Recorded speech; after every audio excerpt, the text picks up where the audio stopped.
If ever there was a track that makes drivers in the Kamel series nervous, it must be Lime Rock Park.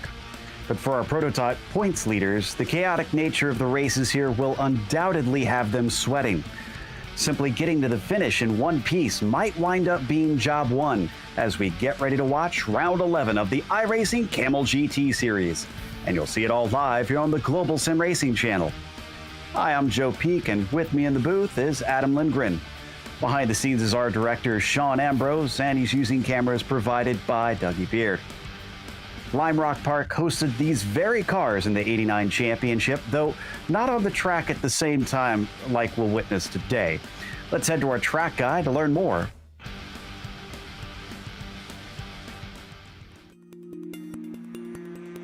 Welcome to Lime Rock Park. Located in the northwest corner of Connecticut, this unassuming little track has garnered a surprisingly passionate following. Its unique aspects create a circuit not only full of character, but consistently challenging even to modern race cars.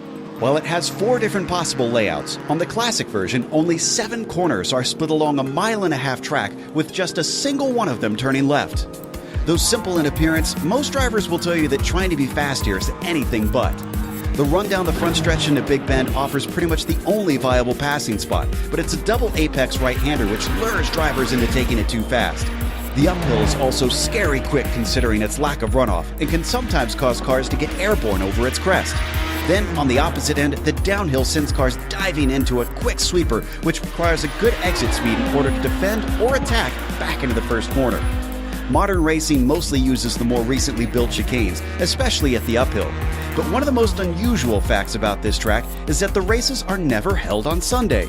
Due to a legal agreement with a nearby church, events must take place on Fridays and Saturdays.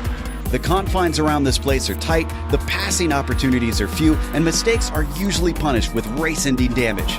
With most other road courses now being built with upwards of 3 and 4 miles in length, this track stands out. But in an age of multi-million-dollar facilities and flashy buildings, this quaint small circuit manages to keep fans coming back with its intimate and grassroots setting.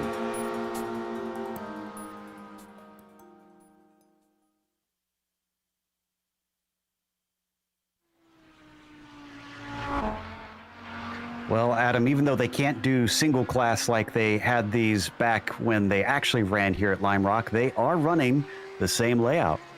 Absolutely, Joe. Lime Rock Park has long been a staple of American sports car racing. This 1.53 mile or 2.46 kilometer 7-turn circuit is one of the shortest road courses in the world, but that does not mean it's an easy drive for our racers in Kamel today.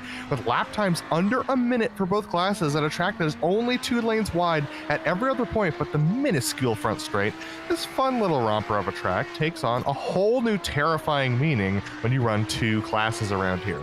The Audis will feel right at home with the short banked corners, with their main challenges being understeer through the west bend of the downhill, while the Nissans are very appreciative of the resurfacing iRacing scanned a few years ago, but will still have to be wary on the throttle as most of the corners are just too tight to really feel comfortable putting your foot down on exit.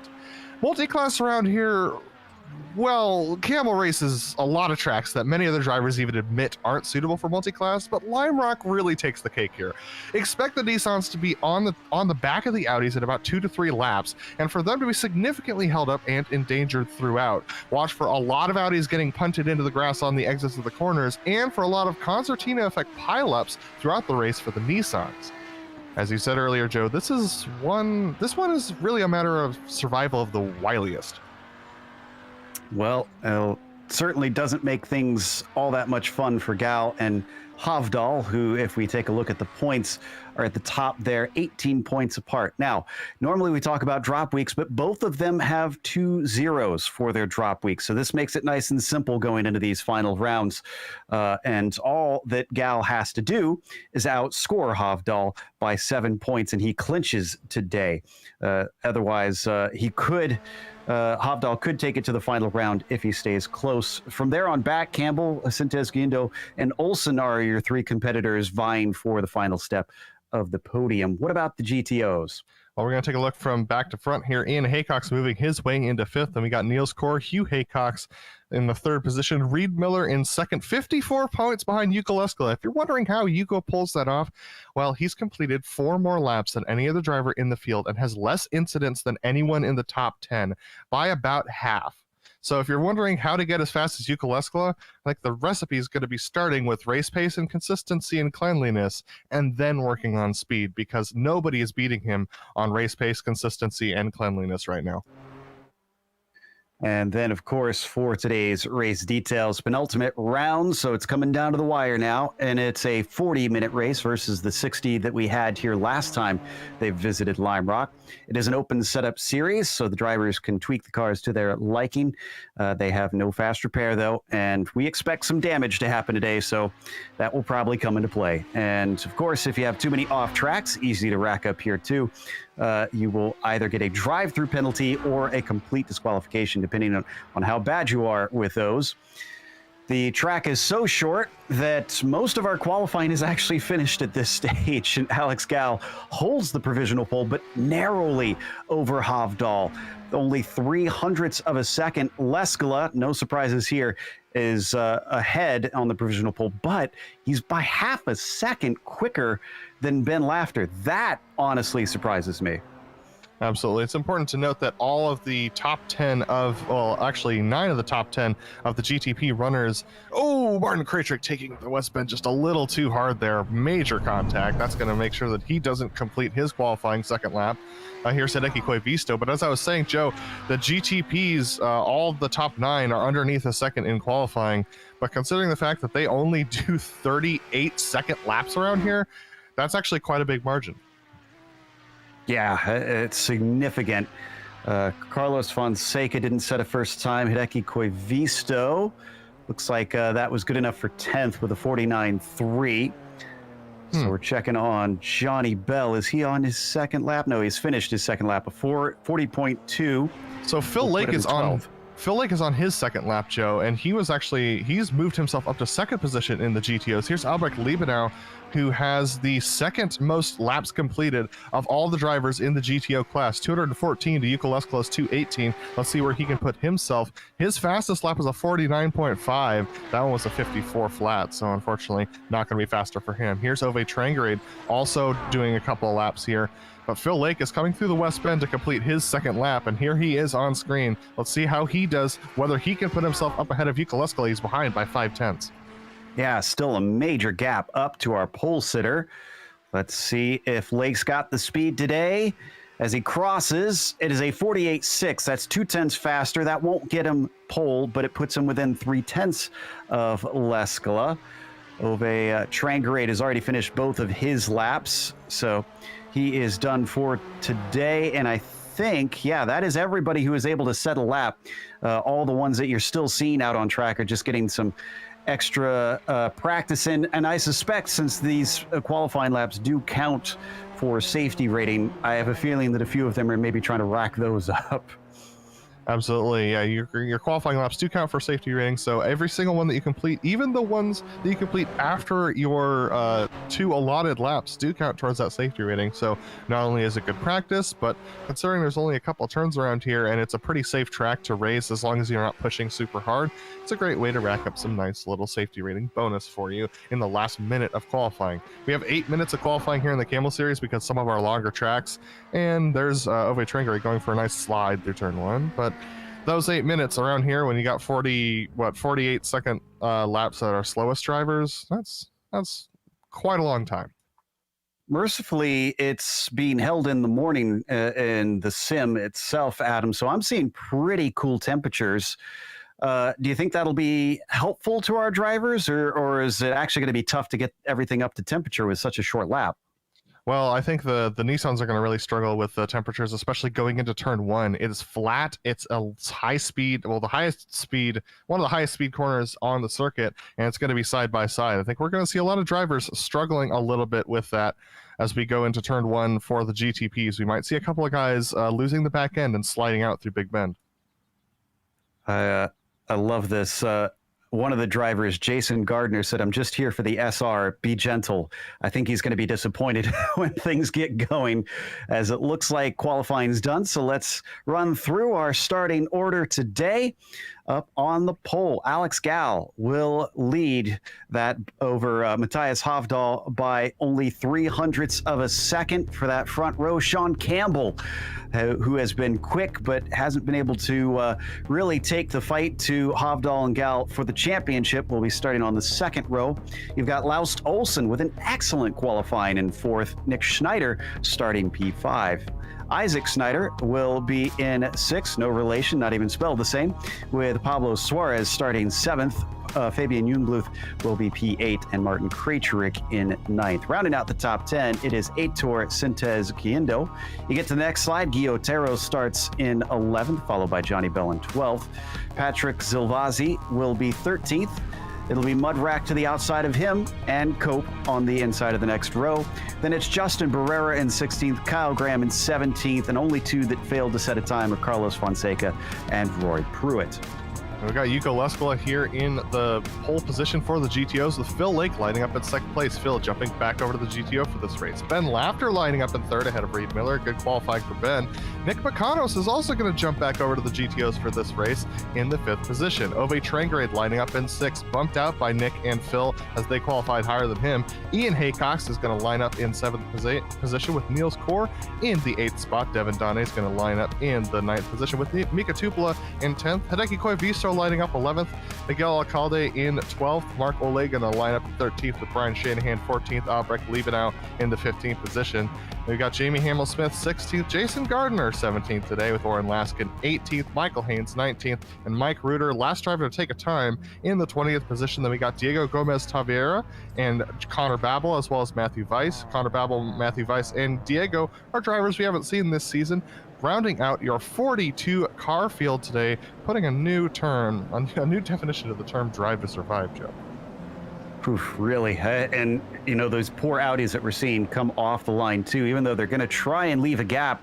Really doesn't matter which way they go on it, because if they're close to them at the start, they're going to catch up to any accidents that happen quickly. But if they're far away at the start, well, they're going to be lapped, within maybe 2 or 3 laps here.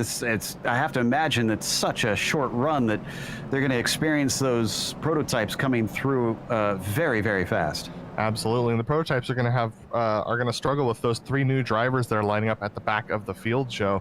Those 3 new drivers are going to be the first ones that they approach, and also the ones that they don't know how they race. So that's where you're going to see the GTPs continue to stay stacked up as we start to go through. We're already halfway through this lap, Joe, only a couple of minutes into the pre-race here. It's just how fast this lap is around here.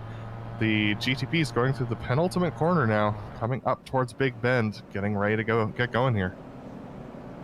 Towards the downhill, and Gall will have control of the field. And even if he does beat Hovdal to the finish, remember, he has to score at least 7 more points than him to clinch the championship here today. Porsche pace car is in.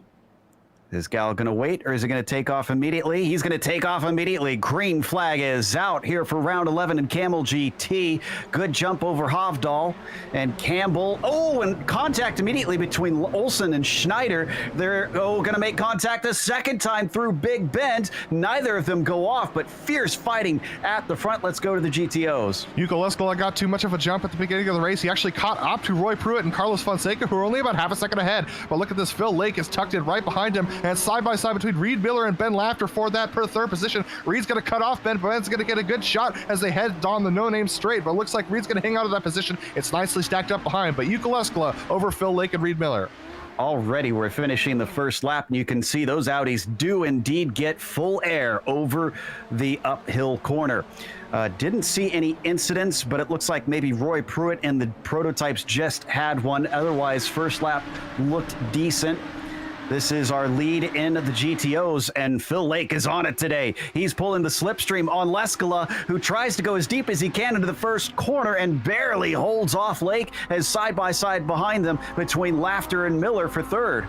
Absolutely, it's just not possible to take that pass right now. But look at this, Ben Lafter able to pass Reed Miller on the downhill. Looks like we've had another spin in the back of the field. I believe that was Matthew Weiss, one of our new drivers. But Reed Miller really struggling on acceleration right now. He can't get the speed going. Nick McConos right on his rear bumper as they head towards the uphill.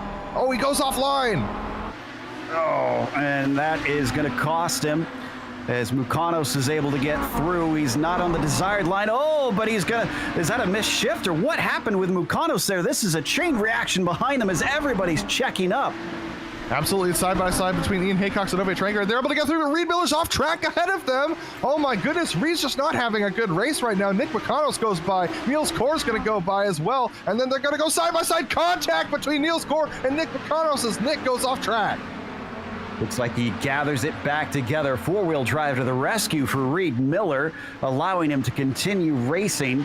This is an incredible stack up here with Niels Kor in fourth, and then take your pick with a bunch of drivers behind. And Joe, Nicholas Schneider has some major front end damage, front right damage for Nicholas Schneider that's making him very slow. They're catching up to the back of the Audis, some of the slowest Audis right now as they're weaving through. But Nicholas Schneider in that stripy blue number 6 machine really struggling with pace right now on the straightaways, as you can see as he comes on a no-name straight. Yeah, in fact, our leaders are catching the brunt of the GTOs right now. Oh, big wobble there for Hovdal, catching it through West Bend. And this has put him well off of the top driver. Sean Campbell's going to try and take advantage, but he'll have to do it the long way around. Hovdal goes to defend as they come across yet more of the traffic in front of them. That's Gardner and Haynes. And boxing out Campbell as Gardner goes off. It looks like Hovdal is going to retain second.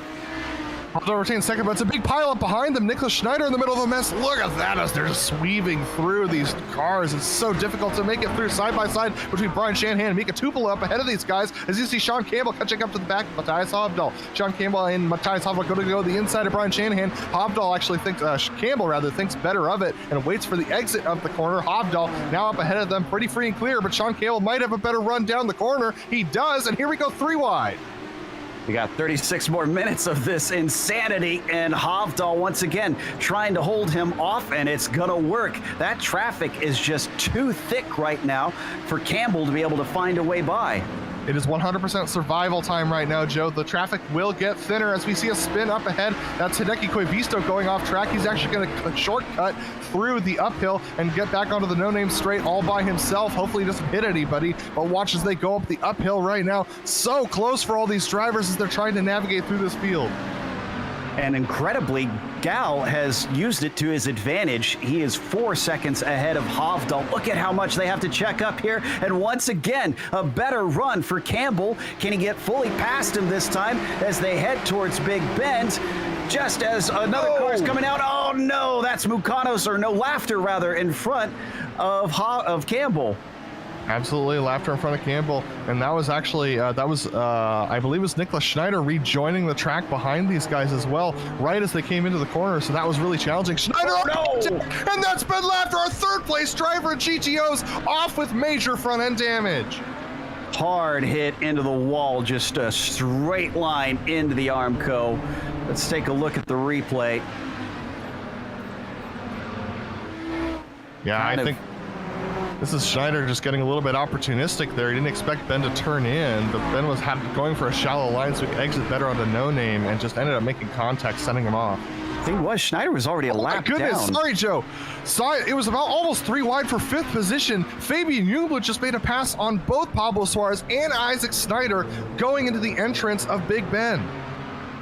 It doesn't look like it's over yet as we go to replay. We should have enough time to glance at this one. Holy cow. It is like a traffic jam. Almost 4 wide for a brief moment. Oh, fantastic move there from Jungblut. Absolutely. Now we got to go back up to 2nd position because Matthias Hovdal's... Oh, no. Oh, sorry. Suarez just went into another car. You can see him try to return to the track. Absolutely plowed into one of our GTOs. This was Weiss, I think. Yeah, Weiss was completely out of control by the time this happened. I think, wow, I'm not entirely sure where he was going. He was headed towards the apex, but very slowly, and Suarez really had nowhere to go. He's coming into pit lane. Don't need to go to it, but we had a little bit of an off for Justin Barrera, a spin, and he gets going. Back to Hovdal. This is for second place. I can't believe he's actually still got that P2 because Campbell's been just climbing all over the back of that car. Well, Hovdal's got this thing trimmed out. Oh, look at this gigantic mess up ahead. There's a battle for 15th that almost pushes him off track for the GTOs. Look at this ahead of them. How are they supposed to make it through this? You talked about how narrow it was, and this really just illustrates it. There's going to be an accident. After advice. Oh my goodness. And that Sean Campbell going off track there avoided making contact with Ben Laffer, who was spinning. Fortunately, he was able to keep going and stay in third position. Vice almost pushes him off track as he goes up the uphill. It's been a lap for Sean Campbell, and he's still in third. I don't know how he's still running at this stage. So, this is all happening 8 seconds behind Gal. How in the world has he been this successful through the traffic compared to these two? Well, he's the first one to cut through. Oh, there's a spin up ahead of him, though. That's between Hideki Koivisto and Kyle Graham, both lap down machines. Fortunately, Alex Gal able to cut through the chaff, but Hovdal's gone around now. Ooh, this looks like it happened in Big Bend. Let's take a look. This was a self-spin. He got loose. For all that... and he just noses it into the wall. That's about the most uneventful wreck after the crazy lapping that he possibly could have had. So he falls to 6th, Campbell up to 2nd, Olsen into 3rd. Today has been a great day for the 19 car. Absolutely. We're going to take a look at Niels Kor, though. 3rd position for the Audis with Reed Miller breathing up his... Oh, mischief for Niels Kor. Nose-to-tail contact between Reed Miller and Niels Kor. Here's John Cope, 9th place of the GTPs, trying to cut through. Johnny Bell tucked in behind him, but that might be some serious front-end damage for Reed Miller. I'm not sure if this is racing so much as just navigating rush out. And absolutely. That is some front-end damage for Reed Miller for sure. Yeah. Oh, and he's off once again. That's the second time we've seen him do that. He might get overtaken. And there's Alex Gall. Yeah, that's our leader going by. Oh, and a big accident in front of them. Someone on their lid. That's Johnny Bell. What happened? It looks like it involved Guillotero as well. Oh, it was just, wow, all the way to the inside, pinching him. Oh. And he got... I mean, nobody deserves to... Yeah, nobody deserves to be flipped on their lid, but Johnny Bell was covering that off pretty significant. Kor had nowhere to go at that point by the time the accident happened. That was an aggressive block from Johnny Bell this early in the race. Well, unfortunately, it meant he got his bell rung, so he'll have to try and get back into the pits and see if he can get the car rolling. As we look at Kor in 3rd, and still 30 minutes left to go in this race. Dear God. This is our final step on the podium right now. About what looks like 8 seconds behind our leader, Phil Lake. Yeah, Phil Lake up in the lead, which is a little bit of a surprise. That tells us that Yuko Leskola has been struggling this race with the traffic. Now, Yuko has not really been the best navigator of the traffic over the course of the season. It's just been his raw pace that's been able to get him through. But Phil Lake in a really good position to capture a win in the GTO. I think this would be one of our first... Oh my goodness. Oh, that was Sean Campbell, who just had a very good run and saw an opening and ducked underneath Phil Lake there. So yeah, I had the same reaction there. I couldn't believe that car was flying through at that pace. Campbell's on a mission to try and chase down Gal, and to his credit, it's now 3.8 seconds between himself and Gal. He's cut it in half. Absolutely, but it's worth taking a look at Jungbluth and Olsen actually in the 3rd position as we see Campbell trying to navigate through this very crowded GTO field. Jungbluth and Olsen 3rd place on the board. Olsen got held up by Jason Gardner, 21st in the GTOs. And Joe, I was mentioning Phil Lake. Phil might have an opportunity here to take a win in both the GTO and the GTP this season, and I think that might be a record. But here we go, Jungbluth with a run. He's going to back out of it because of the 3 wide that goes on between Yuko Leskola and Mike Reuter there. Going to try and go around the outside of Big Bend. Nothing doing there. We're applying a lot of pressure. All he has to do is stay patient. I'm pretty sure the chances will come. Phil Lake, our leader in the GTOs, is up next, but he's also lapping cars within his own class. He's got to have his head on a swivel. This is going to be a nightmare for Phil. Phil going through the inside of a car as they go through the uphill. Laus Olsen, Jungbluth getting held up here. Watch them cut through. There's Phil in the dark blue machine. And look at that. Jungbluth taking a look to the inside. Laus is going to go through. This is going to hold up Phil Lake. Fabian Jungbluth's going to take a patient defense here. Very close stuff there between those guys. It's going to be 3 wide as we go across the stripe. And just snuck in there in time as he was putting a lap on I think that was Laughter. Oh, and Laughter with side-to-side contact with Phil Lake. Now that's a lap down car. His teammate, the leader, what a contact between the two of them. That's going to leave some damage on Phil and affect his front left drive. Remember, these are 4-wheel drive machines. Each corner produces power. To be fair, as we see the damage on him, that was because Sintez Guindo was suddenly putting himself inside of both of them. And I think that just forced Phil to be a little bit wider than Laughter was anticipating. Probably didn't even hear a 3 wide call. It was over and done so quickly. Yeah, hopefully Phil Lake can hang on to this. This should slow him down a little bit, but here we go once again. Jungbluth and Laus Olsen. Jungbluth actually backing out of it there into Big Ben. Once again, position. That's Sintez Guindo. He's trying for 3rd. How in the world did he get involved in this? And now he's going around the outside. Olsen gonna defend. It switches back into the right-hander and on to No Name Straight. Olsen barely clings to that 3rd place. Sintez Guindo, that move that he made in that 3 wide situation was actually incredibly important. Very impressive stuff from Sintez Guindo to get up there and take that 4th position away from Fabian Jungbluth, who got held up by traffic. But now Laus Olsen and Aitor Sintez Guindo have room to battle. But look at Jungbluth with an exit. He's going to go past Aitor Sintez Guindo. Absolutely crazy racing we're seeing right now. Some serious difficult stuff. Oh, now Jungbluth is going to be able to get 4th away from them. Mudrack, who's a lap down, just trying to stay out of the way. They've also got Michael Haynes in the GTOs up in front. Man, there's barely any space to try and stay out of the way up here through No Name because it weaves back and forth. Mudrack staying off to the left-hand side. He sees all the leaders through and gives them the space that they need. So no change there for 3rd, 4th, and 5th. No, Jungbluth, though, with a good run. He's going to have a decent run coming onto the straightaway. This is going to be Hideki Koibusa. They're going to go through 3 wide once again. You're going to see a lot of that on this front stretch because this is the only place where you can affect really that much lapping. Oh, Laus Olsen getting loose through Big Ben. This is going to give an opportunity to Jungbluth. Jungbluth actually thinks better of it. Wow, Laus completely loose as he goes to the corner. He slid that thing nose tail through all the way through the corner, and now he can't turn it in the grass. I mean, the good thing is that he was able to keep it from going all the way into the barrier. He had enough grass runoff there, but he'll fall to 6th because of that.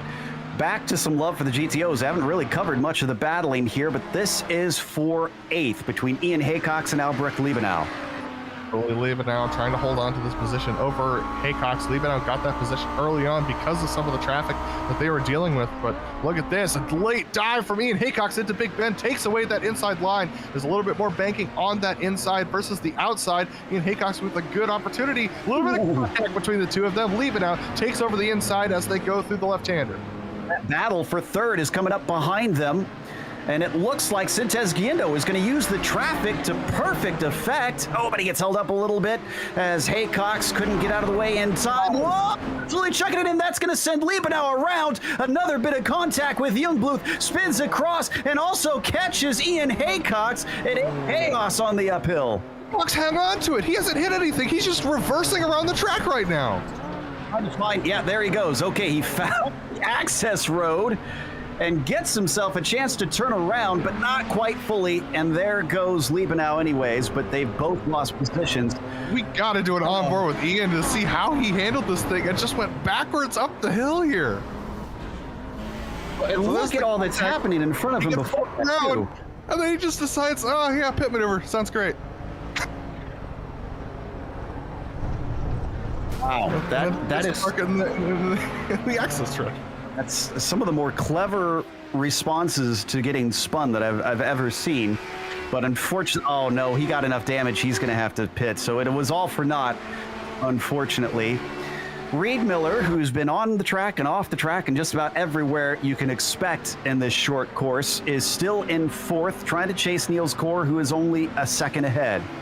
Those of you looking at the timing and scoring screens, yes, Jukka Leskala has gained back a second on Phil Lake. That damage that Phil has is definitely affecting his race pace. So as we're watching Reed Miller, he's getting caught by Niklas Schneider here, 10th position. Fabian Nunbluth in 4th position here. All the classes and all the lapping is so mixed up here. Reed Miller able to turn into the corner just fine to make the uphill. But he's got Nick McConnell's breathing down his neck, and he's trying to catch up to Niels Kor, who those GTPs just went around. I think Reed's got an opportunity here when they get onto the straight. I'm not sure if he'll be close enough. Oh, once again, he's a little wide. This time he manages to keep it out of the grass, but that cost him. They'll have yet more of the prototypes coming through. In fact, I think this is Hovdal. Indeed, Hovdal sitting in 5th place, at one point fighting for the lead, but is trying to make up time for an incident that he had earlier. Yeah, Sean Campbell cannot close the gap for the lead. It's sat around 3 seconds for the last couple of laps. Looks like Patrick Silvazzi has gone around. Fortunately, that's oh, there's a big wreck at the hill though. That was Nick Schneider. Nick Schneider facing the wrong way. Saw a lot of smoke. I thought the same thing. It was like something big just went down. I'm not sure. So this looks like a miscommunication here. I think Nick thought that the Audi of Oren Laskin was going to let him go through on that outside line. Oren was just taking the straight line through the no-name straight, a little bit twisty. Here we go, watching it again. I think that's just a miscommunication there, Joe, but it ends up, that's probably going to end Nick's race. If we go back to Reed Miller, he is having to deal with quite a lot. He just made contact with Laus Stolsen. Both of them got away with it. And he's unfortunately going to lose a lot of time in the process to Niels Kor, who he was chasing. But look at this. I don't even know how to call this. This is the trouble with Lime Rock. It's such a mess here. This is all those GTPs just trying to cut through, all of them on different laps. It's so challenging for the drivers to even understand what the risks are involved with this, but everything sorts out through there. Reed Miller just cannot figure out the downhill, Joe. It's just really a struggle for him. He can't seem to keep that speed going, but look at all these GTPs cutting through. I mean, how are you supposed to even get to the line if you're a GTO driver right now? I'm not even sure the drivers know who is on the same lap as them. Everything's happening so quickly. They don't know who they're battling necessarily, who's in what situation. My goodness, this is nightmarish. And is that laughter being sent around again? No, that was Mukanos. Oh, Nick Mukanos, they took a big tumble. Oh, and he's going to get hit again. If we stay with the replay, he unfortunately gets a punt, and he'll actually fly off the course. He got punted 3 or 4 times here, Joe. And this one, though, he's trying to pull back across the track. I kind of put this one a little on him. Oh. And goodbye. And Niklas Schneider's out. While we were watching that, Niklas Schneider had a self-spin coming towards the downhill and ends up flipping the car. Well, this might be the most cars we've actually seen go on their lid in a Kamel race. Oh, and he collected Niels Kor, Joe. Niels Kor from 3rd position in the Audis. Unbelievable. So Kor is in the pits. That means Miller is promoted to 3rd. Devin Donaghy, who started from 9th, is up to P4. And also, the lead of the GTOs is now very tight between Phil Lake and Jukka Leskala. Phil's damage really coming back to bite him now that they have a little bit of clear track here. That is Phil Lake leading this race with Jukka Leskala tucked in behind. That left front damage, which you need to use a lot throughout this race to try and power out of this corner, especially through the right-hander. I mean, this is a clockwise circuit, Joe. Oh, Laus Olsen's out as well. Yeah, not sure what happened with him, but let's stay right here because we haven't really gotten to cover much in the way of the battle at the top of the GTOs, as that was Zovazi just going past. John Cope going to do much of the same, interrupting them. Is he going to get to the inside? He's going to deny the apex and actually almost make a little contact with Lake. Just a little bit of disrespect there between John Cope and Phil Lake. Is that inside being taken away from Phil? the same time, Phil can't really wait up here for those GTPs to get through. He's got Yukolesko breathing down his neck. He needs to get going as fast as he can. And that left front damage is meaning that he can't get power through that left front wheel as effectively as he could through the other three. And that means on this clockwise circuit, that means his exit speeds are going to be down compared to Yukolesko. And that is definitely going to put the nail in the coffin if they're not careful. Here's Guido Terra. Oh, no. Yukolesko's off track. Can he save it? He's trying to. No, he's in the tires. Just a little too much momentum. Let's take a look at it. I saw Krejcik coming, and I wondered, just had that spidey senses tingling. Unfortunately for Yuko, he is not immune to the craziness of Lime Rock Park. He actually is still running and still in second, but now he's a full 10 seconds behind. Yeah, once you reach this position, I think Yuko probably needed to back off a little bit more before he reached that apex. I think that one's on him because Guy did establish his position on the inside of that corner before the turn-in point of the downhill. So unfortunately, I think that was, I mean, it's the nature of Lime Rock, but it might have been a little bit self-inflicted. But we need to go to Jungbluth and Matthias Hovdal as they're battling as they go through the West Bend. Recovery drive for our front row qualifier. Not quite. Looks like he was able to sneak through, and that actually worked out very well for Jungbluth. This might be one of the only cases we've seen where it was a self-spin as Hovdal went off into the first corner and cost himself the valuable positions that he wants back. So he has to claw up those that 1 second that he lost here to Jungbluth. They have an incredible gap in front of them that you're not going to see much here, as many cars still dot the landscape. This is Tupola in front of them. Yeah, Tupola's in front of them, and not far behind them is Alex Gal, our leader. Alex has just been able to navigate the traffic very well. Here we are on board with him as he goes through the downhill, just a couple of seconds behind Jungbluth and Hovdal. They're actually right up the road from him, right in front. They're the first cars you see. We're on board with Gal, and we're going to see what it's like having to navigate traffic as you're chasing down two very quick drivers in your own class. That's Phil Lake, the leader of the GTOs he's about to go by. It's got an 8-second gap to Campbell, does Gal, so he can afford to lose a little bit of time and play it safe here.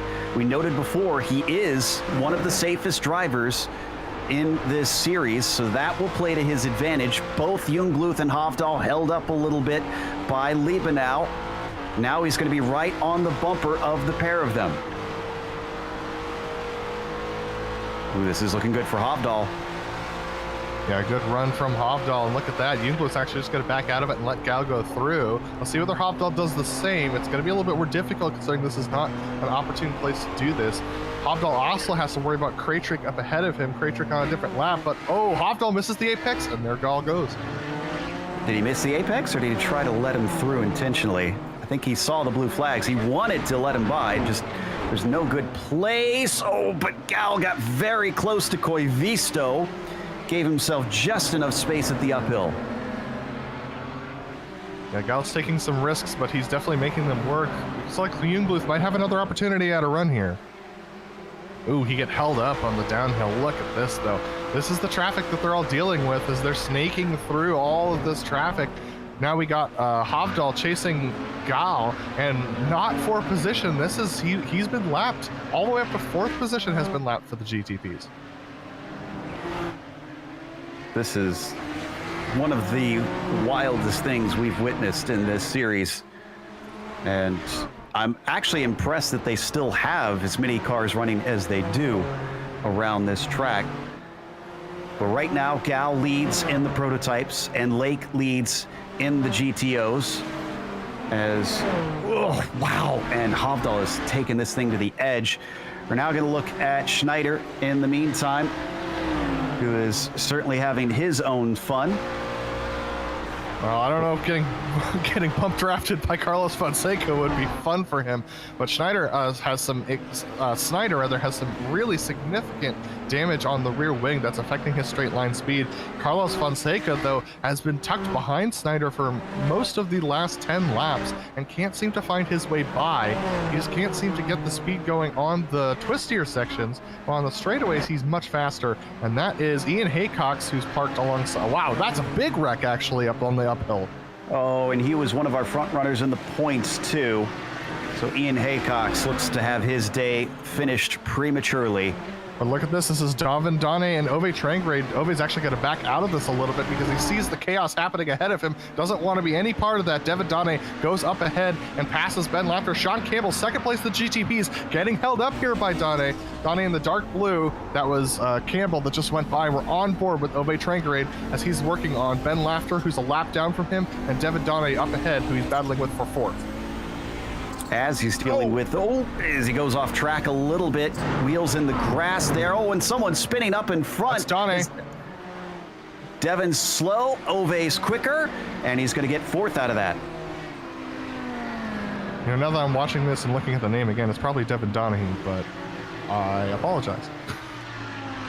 Yeah, Devin, unfortunately, with a little bit of an issue, and as we watch this battle continue on. Fonseca's made the pass. That came off the downhill. Isaac Snyder got held up by Ben Lafter, and that allowed Carlos Fonseca to make the pass. We saw that on screen. Nicely done. Just spotted it and found enough gap in there. Alcalde is slow on the front stretch. I'm not sure why. Oh, this was a holdup. This was contact with Coy Visto. Alcalde actually looks like he has a misshift. He made contact. Oh, that is a huge hit for Coy Visto. Oh, no. So that's why it was so slow. So Alcalde, he gets contacted and gets sent off, and then he can't get the car back in gear and is online. Hideki Coy Visto comes in unsighted and makes contact with his rear bumper. There's just so many variables at this track that the drivers cannot account for. And you really cannot be safe until you see that checkered flag. Alcalde had to come into pit lane because of that. Coy Visto's amazingly still running. And in ninth, I think he's going to get to eighth because of Alcalde pitting in. This is Leskala lapping Coy Visto as Jungbluth laps both of them. Jungbluth still within the top 5 in his class.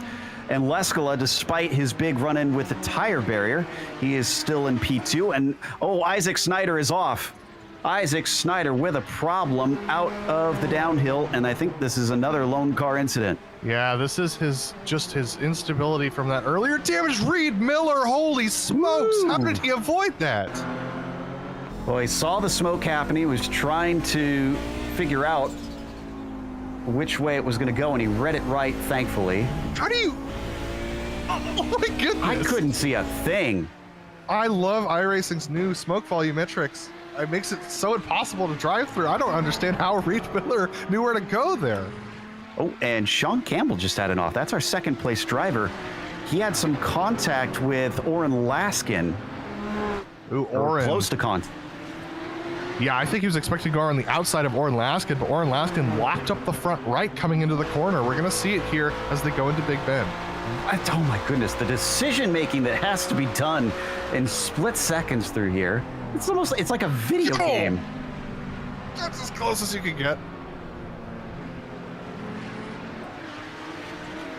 So Campbell is actually still in second by about 30 seconds over Sintez Guindo. So he's able to retain that spot, but he's now lost time to Gall by about 13 seconds. Gal has amazingly been pretty much spick and span this whole race. I'm looking at the car. I don't see a lick of damage. Hopefully you're knocking on wood, Joe. Because Gal, I mean, there's still 10 minutes left of this thing. I mean, this race feels like it's been going on for an hour for these guys. It's absolutely the pinnacle of stress. This is definitely the most stressful race of the season, coming in as the penultimate round here. What a challenge for these guys to tackle. And if you're wondering about attrition, Joe, we are at 14 drivers who have wrecked out of this race out of 42. So take a breath, 10 minutes to go. Gal leading with a comfortable gap, and for the first time, we don't have too many in the way of battles. And that was Diotero that slowed up our leader. Instead, now we look at Phil Lake, who does have damage, but continues to lead. Oof, and he's pushing hard as he puts 2 wheels into the grass. Leskala has chopped it down to 7.7 seconds, but we don't know if that car is in good shape. We know that Leskala's car isn't in good shape, but Phil Lake also struggling with that drive off. You saw him go off track there as he came through the right-hander on a no-name, and that was because the car is not turning right now. He's had to, I can tell that he's torqued in quite a bit of rearward brake bias to make sure that he can get the car pointed into the corner. So he's being very ginger on the brakes and using the brakes to turn him into those corners, especially the right-handers. You'll see him do a left-hander here, and the car will be a lot more responsive because that right front tire still has a lot of drive to it, but that left front wheel not driving right now through the 4-wheel drive system, so he's really driving 3-wheel drive at this point because of the contact he made earlier with his teammate Ben Lafter, who was a lap down at the time when they went through Big Bend. And if he wins here, if Phil Lake manages this victory, it's going to be incredibly appropriate because his win in the prototypes, Summit Point, another of the Bull Ring courses. Absolutely. So that's going to be awesome for him to see. Oh my goodness. Sintes Guindo and Matthias Hovdal are currently in a battle right now.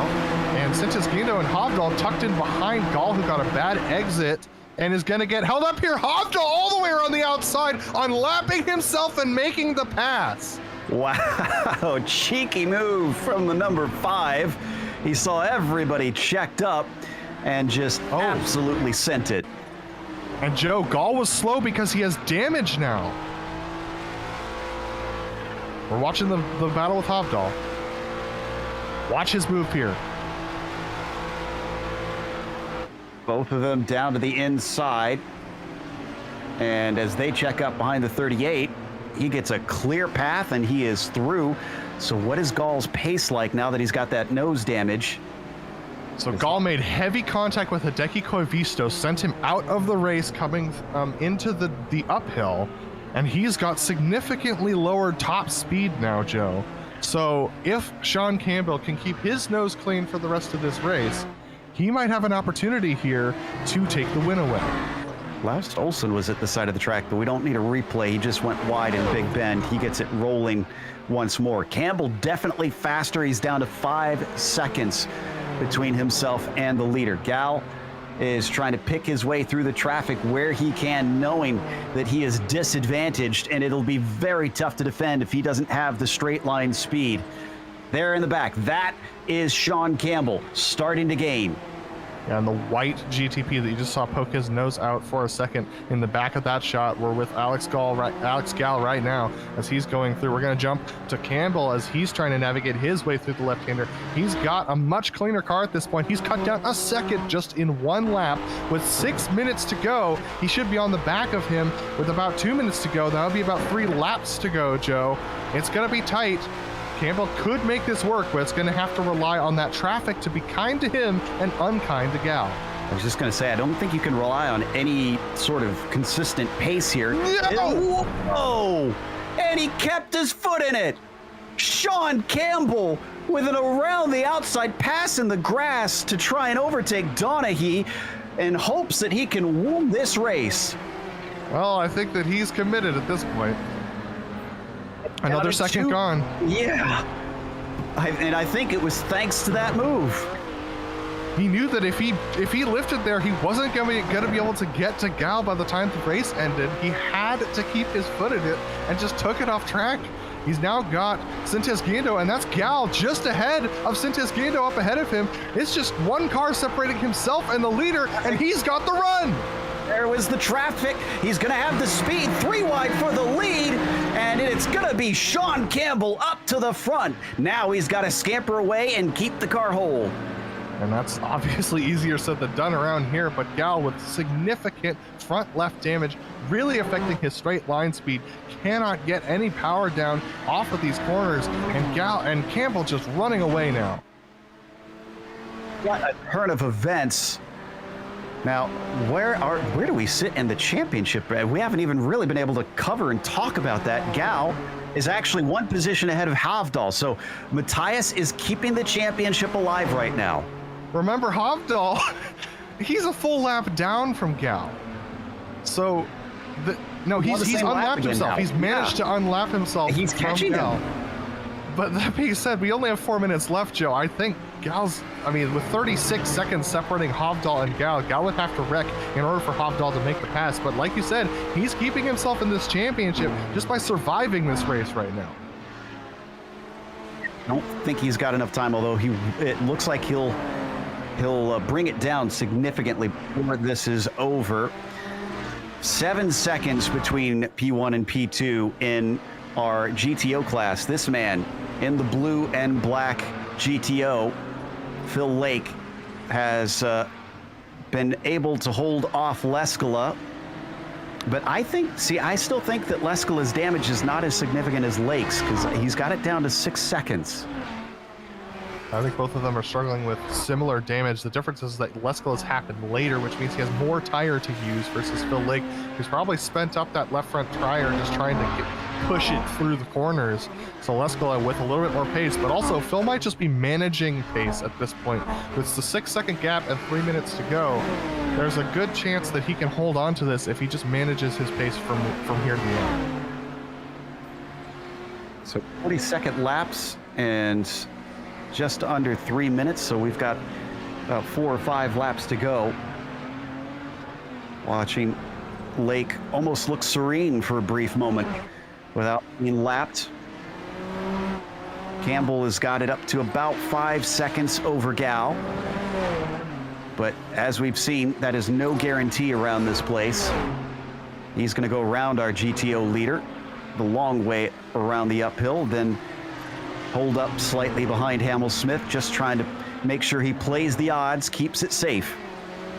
Yeah, he's got no one behind him who has pace, so fortunately he can be a little bit cautious compared to what we saw going through the downhill before he made it to Gal. So Gal got held up. That's why the gap closed so quickly from 3 seconds down to the pass on the same lap.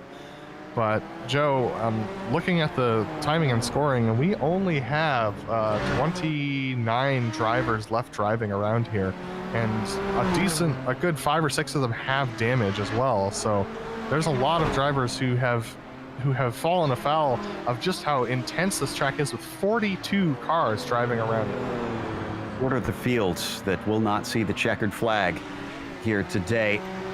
Sean Campbell, 2 to go at the line. Oh, actually, you know what? It might still be 3 to go. It'll be close. We'll see what iRacing decides. Yeah. This is Phil Lake as he comes up to lap Hamel-Smith. Hamel-Smith running 6, so just as many of the GTOs have been going a lap down as our GTPs here today. It's just a very tiny track, and it's easy to be off the pace enough that you'll see the leader come up behind you. Oh, Sean Campbell's backing out. He's trying to ensure that he gets the white flag this time. I think he can do that. I think it'll be 50 seconds left. It's 2 to go for Sean Campbell. And Lake is actually pleading with Jamie right now. Oh, and Jamie gets shoved off unceremoniously by Laust Olsen. I'm sorry I'm laughing, but well, Jamie just came over the radio after Phil had asked him to move over and said, "Yeah, go ahead."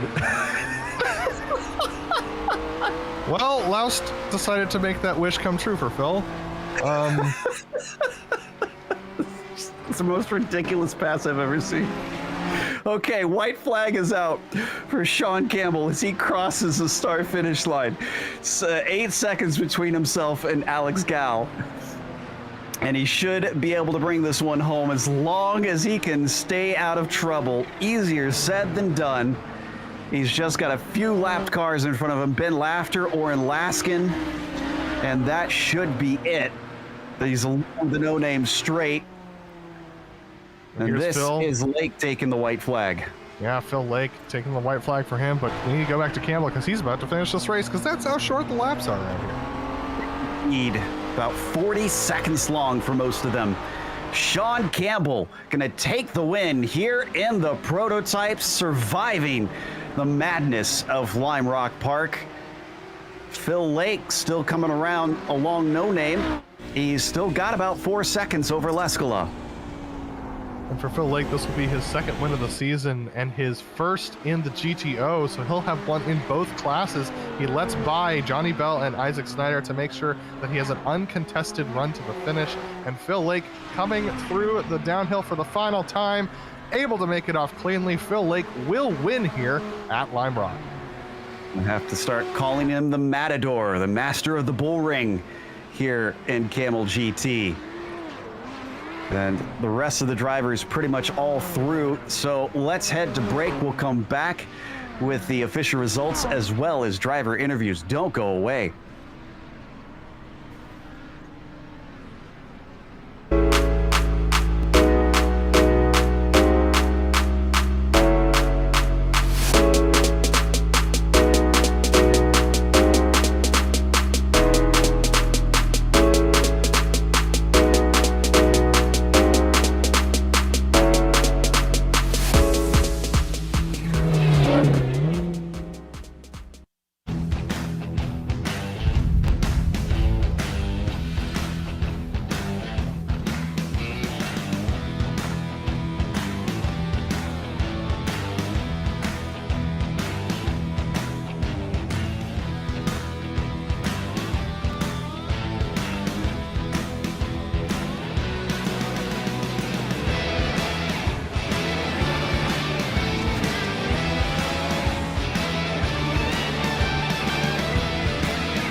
Welcome back to Lime Rock Park. How is everybody doing out there? I hope you have caught your breath after that, because we had some excitement here at LRP, and Sean Campbell was the one that brought it home first of everybody. He was ahead of Alex Gal, and it was looking like Alex really had the pace over everybody else until he got damaged, and then from there he had to limp the car home in the final 10 minutes, unfortunately. Matthias Hovdal was the only other driver on the lead lap, and he finished third, keeping the championship alive only narrowly into the final round this season. Aitor Sintez Guindo was fourth, with Fabian Jungbluth rounding out your top five. You've got Patrick Zilvazi, the last one lap down in sixth. Already in seventh, 2 laps down for Fonseca. Mudrack in eighth. Laust Olsen in ninth, with John Cope 4 laps down in 10th. You've got Kyle Graham after that, with Isaac Snyder and Guy Diotero in 13th, the last of the drivers to see the finish line in the prototypes. Phil Lake comes home with the win today, making him a winner in both classes over the course of this season. Yuko Leskala could not catch him, got super close late on in the race, but ends up taking it wide through the downhill and making contact with the outside tire barriers, ends up with too much damage to close the gap. Reed Miller, after a really frustrating start for him, ends up coming home in the third position just due to attrition alone. Ove Traingrade, similar story, goes down to ninth at the beginning of the race, comes back up to 4th position. Devin Dane, though, unfortunately battling with Ove Trancre during the early portions of this race, ends up going off track at the uphill, comes back for a 5th place position finish today, with Albrecht Liebenau coming home in 6th and Jamie Hamill-Smith in 7th position. Marco Ley coming home in 8th, with Hideki Koivisto somehow finishing in 9th position after getting punted off the track 3 or 4 times during this race. Connor Babel comes home in 10th position, his best finish of the season, with Oren Laskin in 11th. Ben Lafter, not a great race for him. Early contact put him off track, and he made contact with Phil Lake through the Big Bend, putting him 12th position, 1 lap down. We have Michael Haynes finishing in 13th and Mike Reuter in 14th position. The rest of the drivers on your screen had damage and could not finish the race. That is a lot of drivers with damage, Joe. Oh, it really is. But the man that managed to survive all that in first was Sean Campbell. Sean, I feel like this probably shaved a few years off of your life, it feels like. Yeah. Dude, it's great. It feels awesome. I don't know what to say. Well, sorry, go ahead. I don't know. I'm just trying to think. I can understand you probably feel a little bit scrambled, especially considering you came from a street course in the Lotus 49s where it didn't quite go as well. Does this feel like a little bit of redemption compared to that? Yeah, I think there's a weird thing going on. This has to deal with it, don't worry. But there's a weird thing going on where I was doing really well in Lotus 49, and then I would have something bad happen in Kamel GT, and it seems like the exact opposite happened today. Well, at least something goes right each day, I suppose. When you started to see Gal be slowed up and you made that move for the overtake for the lead, was this kind of was that a now or never moment in your head? Did you know that he had the damage? Oh, I didn't know he had damage. Oh, that's news to me. I figured he was slowing up for tire wear because my tires were at 9% at the end of the race. Holy cow. Yeah. Well, that is actually news to us. We had no idea that the tires were a big talking point out there today. Well, I mean, congratulations, man. Is there anybody you'd like to give a shout out to that helped make this victory happen? I guess shout out to Eric and Michael over at Neon Racing because they provided the first livery that I was running, and they've been kind of supportive about Kamel GT as a whole. But I guess that's it. Great stuff there for Sean Campbell, our winner here today. Adam, in the meantime, is caught up with our victor, who seems to like these bull ring tracks in the GTOs, Phil Lake. Yeah, Phil, a win in the GTPs at Summit Point, now a win here at Lime Rock in the GTOs. He made the pass on Yuka Leskala early on, but with some contact from Ben Lafter, ended up damaging that front left. Seems like your drive off was compromised at that point. How'd you hang on to it after that? Yeah, that wasn't Ben's fault. Aitor made it 3 wide, which kind of put me in a bit of a situation. So I ran out wide into Ben to give Aitor space. And yeah, so that for me that was more on Aitor. But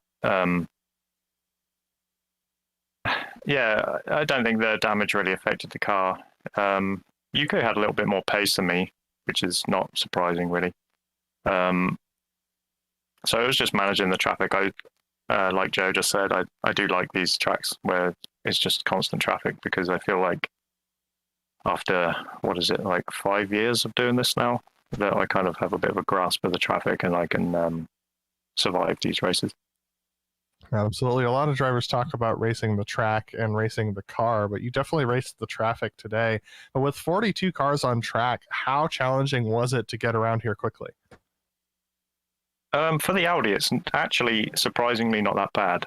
You would think it would be awful, but there's only 2 places that actually cost you lap time, which is the last corner and sometimes if the Nissan sneaks the inside before the jump a little bit late, that costs you time. But most of the time they pass you and you're totally unaffected. So I was actually running most of the race on my pace. It's just a matter of kind of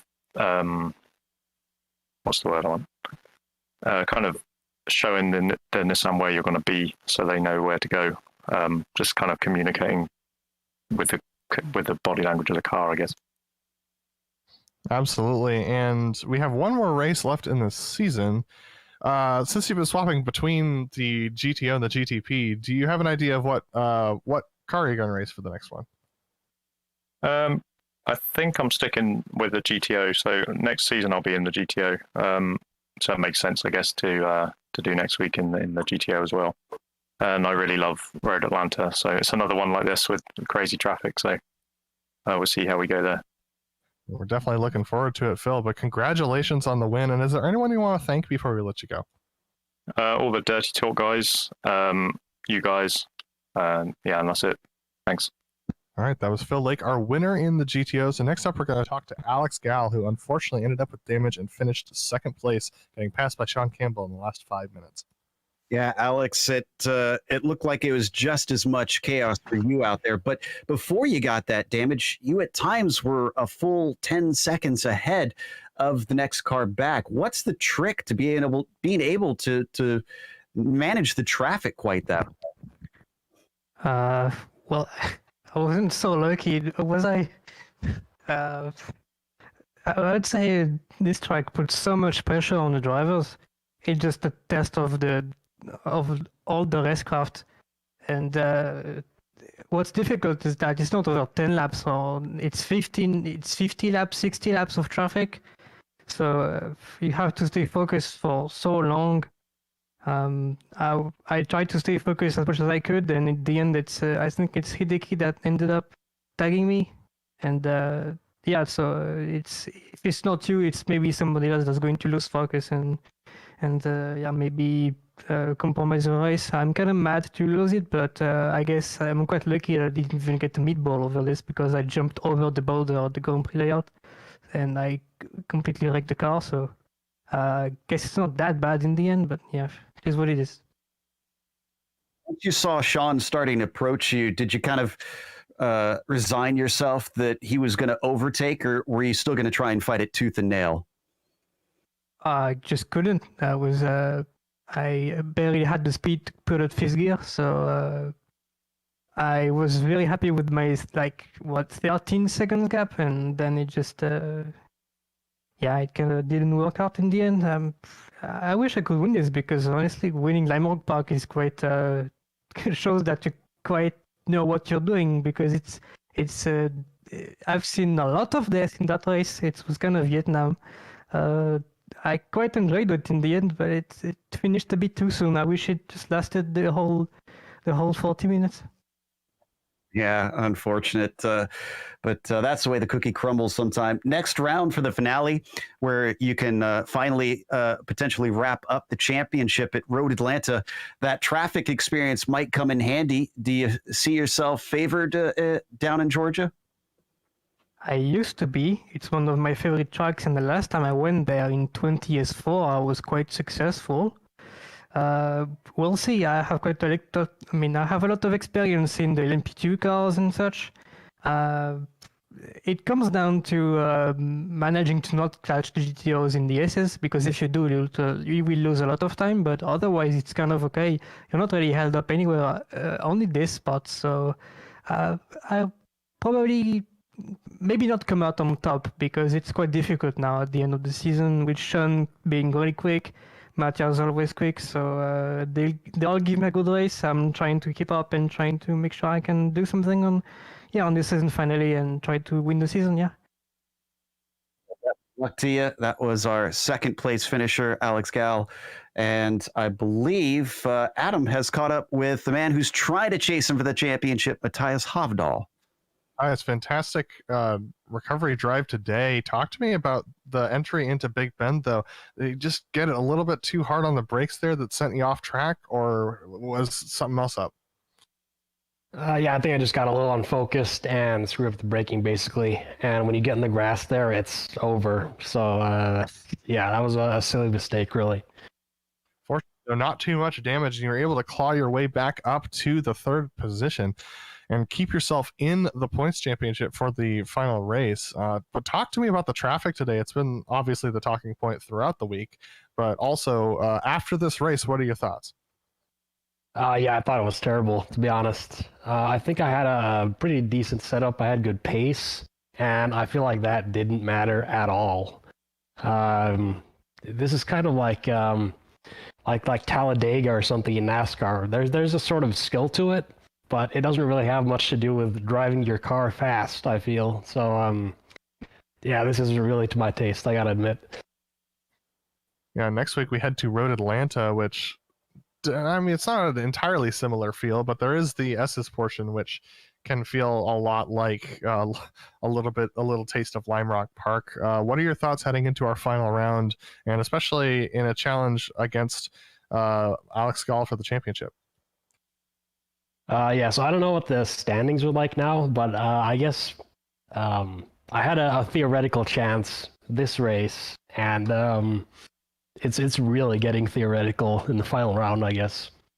So yeah, I'm not really thinking about that too much, but I think it's a much more fun track, and most importantly, it's a much longer lap. So even though you have those difficult sections, it's not like you're passing 10 Audis every single lap. So I think it's going to be a lot more enjoyable than this was for me. Absolutely, Matthias. And before we let you go, is there anyone you want to thank for your third position today? I'd like to thank myself for making a stupid mistake. First and foremost, I'd like to congratulate Sean on a good race and a good win. So yeah, I think I'll leave it at that. Absolutely, Matthias. And thanks for talking to us, and we look forward to seeing your race next week. Yeah, thank you. Matthias Hofdahl, our third place finisher. Back to you, Joe. And from what I can tell, it's a 20-point difference between Gal and Hovdahl. So it'll take some strange circumstances for Matt to overtake him, but it is not impossible. And you can't count anything out, as you saw today in Kamel GT. A big thanks to the Kamel GT community, actually, for bringing us back for another season of coverage. And also a thank you goes to the companies that provide the software and the hardware for our broadcast listed here on your screen. Additional thanks to June Lalonde, who provides our wonderful music. See the screen for how to get a hold of more of her great work. And thanks to the team today, Adam, Sean, and Dougie. If you'd like to find out more about GSRC, including upcoming races, you can find it at globalsimracingchannel.com, or you can check out our social media through the outlets listed at the bottom of the screen. If you'd like to support the channel, check out our merchandise store at simracingmerch.com/GSRC. We keep a link in the description below. Don't forget to subscribe to the channel so you don't miss a moment, because in a week's time, the season finale at Road Atlanta will take off. That'll be Saturday, June 5th at 1 p.m. Eastern. We also have upcoming races for other series listed on the screen, so check those out and mark them down on your calendar. But until next time, race clean, race hard. We'll see you on the track.